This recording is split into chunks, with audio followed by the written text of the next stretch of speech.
नमस्कार साथियों, labour bureau Chandigarh ने 30 जून 26 को मई 26 का consumer price index for industrial employees जारी किया है और अप्रैल 26 का जो इंडेक्स है 149.9 उससे ये 0.9 बढ़कर यानी 150.8 जैसा कि आप इसमें पीडीएफ शीट में देख रहे हैं मई 26 का इंडेक्स ये आया है।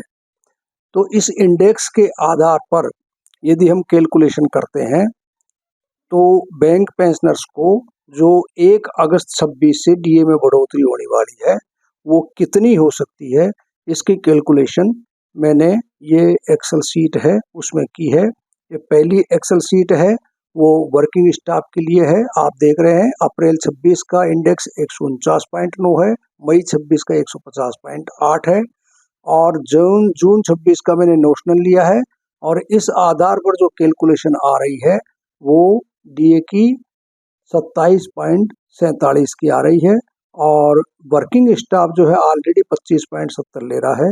तो वर्किंग स्टाफ को 1 अगस्त 26 से 1.77% की डीए में बढ़ोतरी संभावित है और यदि किसी की 1 लाख बेसिक है तो उसका डीए अमाउंट 1,770 रुपये बढ़ जाएगा।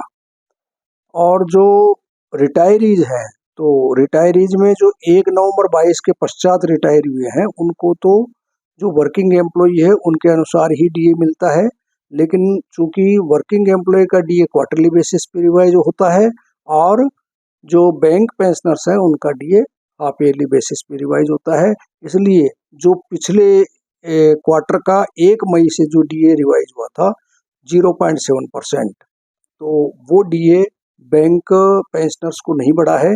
इसलिए जब बैंक पेंशनर्स को 1 अगस्त 26 से इंक्रीज होगा तो ये 0.7 जोड़ करके और 1.77 ये है और 0.7 ये है तो टोटल 2.47% की बढ़ोतरी संभावित है। और जो 1 नवंबर 22 से पहले के रिटायरी साथी हैं उनको स्लेब सिस्टम से डीए मिलता है। ये दूसरी एक्सेल शीट आप देखिए, इसमें मैंने स्लेब कैलकुलेट किए हैं।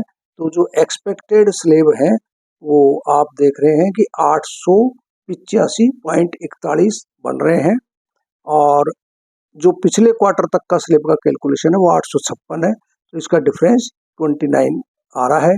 तो इसका मतलब पिछले क्वार्टर के 12 स्लेब और इस क्वार्टर के 29 स्लेब, तो 41 स्लेब की बढ़ोतरी संभावित है। अब ये जो 41 स्लेब बढ़ते हैं उसमें भी फिर अलग अलग सेटलमेंट में जो साथी रिटायर हुए हैं उनका जो अलग अलग परसेंटेज से इंक्रीज होता है डीए, ये मैंने कैलकुलेट तीसरी एक्सेल शीट में दिया है।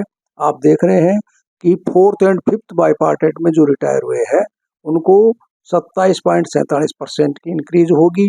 जो 6th बाईपार्टेट में रिटायर हुए हैं उनको 14.35% की, जो 7th बाईपार्टेट में रिटायर हुए हैं उनको 9.84% की, 8th बाईपार्टेट में रिटायर हुए हैं उनको 7.38% की, 9th बाईपार्टेट में रिटायर हुए हैं उनको 6.15% की, 10th बाईपार्टेट में जो रिटायर हुए हैं उनको 4.1% की और 11th बाईपार्टेट में जो रिटायर हुए हैं उनको 2.87% की डीए में बढ़ोतरी संभावित है।